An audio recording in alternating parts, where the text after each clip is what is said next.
చట్టసభ రాష్ట్ర వ్యవస్థలో అత్యున్నత స్థాయి సభ. ఆ సభ ఔన్నత్యాన్ని దిగజార్చే విధంగా ఈయన పొజిషన్ ముఖ్యమంత్రి స్థాయి ప్రభుత్వ పెద్దగా దాన్ని ఖ్యాతి తగ్గిపోయే విధంగా ఈయన ప్రవర్తిస్తున్నటువంటి తీరు ఒక బజారు భాష, ఒక వీధి రౌడీలాగా, ఒక గుండాలాగా, ఒక క్రిమినల్గా.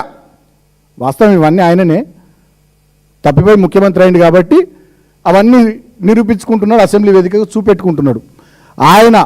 ఆయన మద్దతుతో వాళ్ళ ఎమ్మెల్యేలు అసెంబ్లీ వేదికగా బజారు రౌడీల్లాగా గూండాలాగా మాట్లాడినటువంటి తీరును కూడా ఒకసారి నేను మీడియా ద్వారా తెలంగాణ ప్రజలంతా చూడాలని కోరుతా ఉన్నా. ఆ వీడియో ప్లే చేయమ్మా ముఖ్యమంత్రి గారిది. ఈ వైపులో కూడా ఉన్నారు, ఈ వైపులో కూడా అంతకంటే కండలు తిరిగిన వాళ్ళు ఉన్నారు. రాజ్ ఠాకూర్ ఒకసారి నిలబడు. మా దగ్గర కూడా కండలు తిరిగిన వాళ్ళు ఉంటారు అధ్యక్ష. తిరిగేసి ఆమె బోర్లేసి కొట్టనికి ఒక్కటేసారి తిరిగేసి కొట్టనికి ఉన్నారు అధ్యక్ష. చెప్తాయినా మీరు గౌరవ కేసీఆర్ గారి మీద ఇట్లా కత్తులు కూడా కోలాడడం బిడ్డ కబర్దారు. ఏమనుకుంటున్నావు? మా పరికత్తులు లేసేనుకో నీ గడికి ఏమైనా కడతామని చెప్తున్నాను. తప్పకుండా మా సిబిసిఐడి ఎంకర్ ద్వారా మిమ్మల్ని బొక్కవేసి తప్పకుండా ఈరోజు తొక్కుతామని చేస్తాం. ధన్యవాదాలు. ఒక ఆయన కత్తులతోని కోలాటం ఆడతాం మీ ఇళ్ళ మీదకి వచ్చాను ఒక ఆయన అంటాడు. అంటే ముఖ్యమంత్రి మద్దతుతో ముఖ్యమంత్రి మిమ్మల్ని పండబెట్టి తొక్కేస్తాం, కండల వీరుడు మా అనుకున్నాడు, మిమ్మల్ని ఇక్కడనే తొక్కుతాం అసెంబ్లీలో ముఖ్యమంత్రి మాట్లాడతాడు. ఆయన మద్దతుతో ఒక ఎమ్మెల్యేనేమో మీ ఇళ్ళ మీదకి వచ్చి కత్తులతో దాడి చేస్తామని ఒక ఆయన మాట్లాడతాడు. ఇంకొక ఎమ్మెల్యేనేమో మిమ్మల్ని పండబెట్టి తొక్కుతాం అసెంబ్లీలో ఇంకో ఎమ్మెల్యే మాట్లాడతాడు. నేను అడుగుతా ఉన్న రాష్ట్ర ప్రజలు మీకు ఓట్లేసింది మమ్మల్ని పండబెట్టి తొక్కేతందుక, మా ఇండ్ల మీదకి వచ్చి కత్తులతో దాడులు చేస్తేందుక, మీరు కండలు బాగా పెంచుకొని అసెంబ్లీలో మా వాళ్ళని గుద్దేతందుక? అది అసెంబ్లీ అనుకుంటున్నారా, ఏదన్నా మల్ల యుద్ధం జరిగేటటువంటి కుస్తీ పోటీల ఏరియా అనుకుంటున్నారా? దాని విలువ తెలుసా మీకు అసలు అసెంబ్లీ విలువ? ఈ దేశంలో ఎన్నో లక్షల కోట్ల మంది ప్రజల ఆశీర్వాదంతో, ప్రజల ఓట్లతో, దీవెనతో ఆ పవిత్రమైన చట్టసభలో అడుగు పెట్టాలని కోరుకుంటారు. మీకేదో కోతి కొబ్బరి చిప్ప దొరికినట్టు మీరు ఇంత ఎమ్మెల్యేలు కాగానే, ముఖ్యమంత్రి మంత్రులు కాగానే ఆవిడలేదు మీరు పండబెట్టి తొక్కుతాం కత్తులతో ఇళ్ళ మీదకి వస్తామంటే అది ఏం భాష, ఏం మాట్లాడుతున్నారు, ఎటు పోతుంది? ఇదే ముఖ్యమంత్రి గారు ఎక్కడ లేని ప్రేమలకు వస్తూ ఉన్నారు. దళితులను ఇట్లా అన్నాడు, కౌశిక్ రెడ్డి అట్లా అన్నాడు. ఏమన్నా కౌశిక్ రెడ్డి రికార్డు ఏమన్నట్టు బయట పెట్టి నేను అడుగుతున్నా. కడియం శ్రీహరిని కానీ మిగతా దళిత మీ కాంగ్రెస్ ఎమ్మెల్యేలను కానీ మా కౌశిక్ రెడ్డి అసెంబ్లీలో ఉన్నట్టు వీడియో బయటపెట్టు. I'm demanding. ఏమన్నాడు బయటపెట్టు వీడియో. పొంగులేటి శ్రీనివాసరెడ్డిని కాపాడడానికి, పొంగులేటి శ్రీనివాసరెడ్డి భూ దోపిడీలో నీకు వాటా ఉంది, నీ తమ్ముళ్ళకు అన్నదమ్ములకు నీ కుటుంబానికి వాటా ఉంది కాబట్టి దాని మీద నుంచి ప్రజల దృష్టిని మరల్చడానికి మా కౌశిక్ రెడ్డి భుజాల మీద తుపాకీ పెట్టి నువ్వు కాలుస్తున్నావు అని రాష్ట్ర ప్రజలకు తెలియదా? కౌశిక్ రెడ్డి ఏ దళిత ఎమ్మెల్యేని తిట్టిండు, వీడియో బయటపెట్టు. మేము వద్దంటున్నామా? అసెంబ్లీలో బయటపెట్టు, రికార్డు ఉంటుంది కదా, లైవే కదా. కడియం శ్రీవారిని ఏమన్నాడు బయటపెట్టు, వేముల వీరేశంని ఏమన్నాడు బయటపెట్టు, ఇంకేమైనా దళిత ఎమ్మెల్యేని ఏమన్నాడు బయటపెట్టు. ఇప్పుడు నేను బయట పెడతాను ఈ వీడియో. నువ్వు గతంలో కడియం శ్రీవారిని ఏమన్నావో, నువ్వు గతంలో వేముల వీరేశంని ఏమన్నావో, దళిత నాయకులను ఎట్లా తిట్టినావో, దళిత నాయకులు అంటే నీకెంత చులకన భావం ఉంటుందో, నీ పెత్తందారి నయా జమీందార్ విధానంతో అణువణువులో నీ లోపల జీర్ణించుకుపోయిన దళిత వ్యతిరేక వైఖరితో నువ్వు మాట్లాడినటువంటి వీడియోలు ఇప్పుడు నేను చూపిస్తా. కడియం శ్రీవారిని ఏమన్నావు గతంలో, వేముల వీరేశంని ఏమన్నావు, ఒకసారి ఆ వీడియో ప్లే చేయి. ముఖ్యమంత్రి గారు గతంలో తిట్టినాయి. వేముల వీరేశాన్ని బట్టలు ఇప్పదీసి నడి బజార్లో కొడితే, వేముల వీరేశాన్ని నల్గొండ క్లాక్ టవర్ దగ్గర బట్టలు ఇప్పదీసి పిర్రల్ వర్గం దగ్గర కొడితే, నిజంగానే కడియం శ్రీహరి గారు మాల మాదిగ సామాజిక వర్గాలకు సంబంధించిన వాడైతే శాసనసభలో ఒక నిజ నిర్ధారణ కమిటీ వేసి ఆయన సొంత ఊరిపోయి ప్రజలను కనుక్కుందాం. ఇంతకు ఈయన ఏ కులం వాడు, ఏ సామాజిక వర్గం వాడు, ఈరోజు ఏ సామాజిక వర్గంలో రిజర్వేషన్లు అనుభవిస్తున్నాడో ఆయన సొంత ఊరికి శాసనసభ నుంచి అన్ని పార్టీల నుంచి నిజ నిర్ధారణ కమిటీ వేసి నిజ నిర్ధారణ కమిటీ ముందల విచారణ జరిగి ఆయన శీలాన్ని ఆయన నిరూపించుకోవాల్సిన అవసరం ఉన్నది. ఆయన ఏ సామాజిక వర్గం వాడు, ఏ సామాజిక వర్గం కోటాలో పదవులు అనుభవిస్తున్నాడో ప్రజలకు కడియం శ్రీహరి గారు సమాధానం చెప్పాలని చెప్పి తెలుగుదేశం పార్టీ డిమాండ్ చేస్తుంది.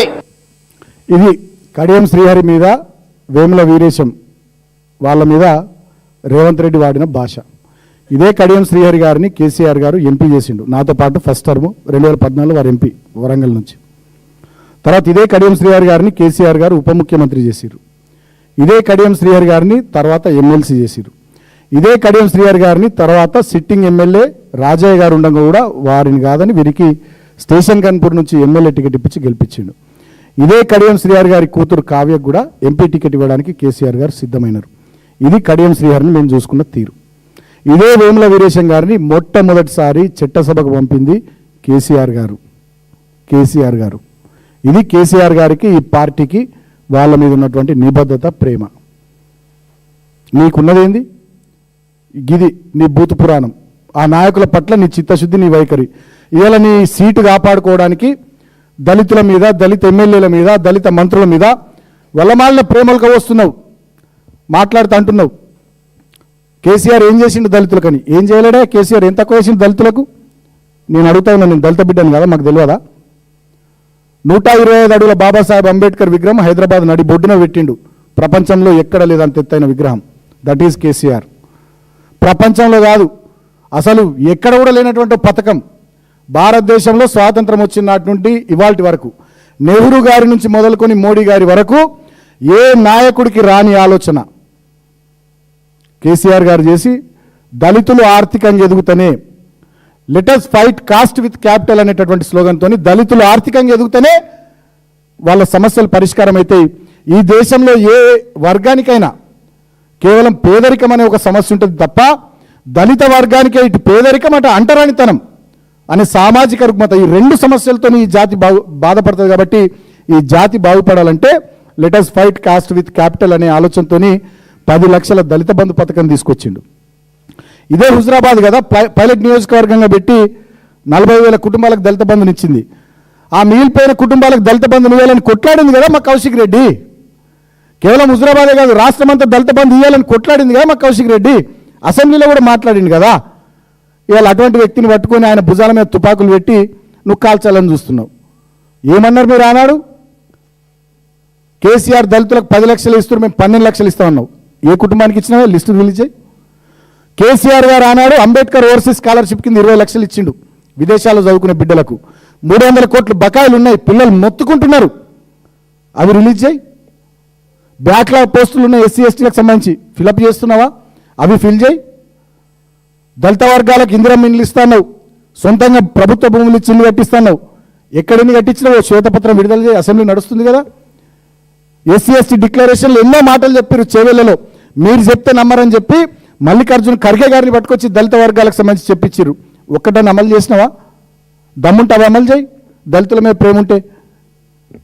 ఆ కేసీఆర్ గారు ఇయ్యలేరు, మేము 4 మంత్రులు ఇచ్చాం. ఎందుకని 4 మంత్రులు? నీ 4 మంత్రులు 4 గీసుకోవడానికి కూడా వనికిరారు. మీకు ఓట్లేసింది 4 మంత్రుల కోసమా? దళిత వర్గాలు 20% ఉన్న దళిత వర్గాలు 4కి మంత్రి పదవులు ఇస్తారని ఓట్లేలే. ప్రతి దళిత కుటుంబానికి 12 లక్షలు ఇస్తామంటే ఓటేసిర్రు. ప్రతి దళిత కుటుంబానికి 5-6 లక్షల రూపాయలు ఇచ్చి ఇందిరమ్మిల్లు కట్టిస్తా, ప్రభుత్వ భూమి ఇచ్చి అంటే ఓటేసిర్రు. బ్యాక్లాగ్ పోస్టులు భర్తీ చేస్తామంటే ఓటేసిర్రు. దళిత పిల్లలు బయట చదువుకుంటున్న వాళ్ళకి 20 లక్షలు కాదు 25 లక్షలు ఇస్తామంటే ఓటేసిర్రు. గాదిడ్స పెట్టి రిజర్వేషన్లు పెంచుతాం, అసెంబ్లీలో తీర్మానం చేసి కేంద్రం మీద ఒత్తిడి తీసుకొచ్చి దళితుల రిజర్వేషన్లు పెంచుతామంటే ఓటేసిర్రు. గాదిడ్స పెట్టి మేము 4కి మంత్రులు ఇచ్చిన 3కి మంత్రులు ఇచ్చి ఏం చెప్తారు మీ దళిత మంత్రులు? నేను అడుగుతున్నా. ఒక దళిత మంత్రి మొత్తం కమిషన్ లేనా తెలియదా రాష్ట్ర ప్రజలకు? ఇంకో దళిత మంత్రి మొత్తం వ్యాపారాలు చూసుకున్నాడు, ఆయన V6 ఛానల్, వెలుగు పేపర్ చూసుకున్నాడు ఆయన. ఇంకో దళిత మంత్రి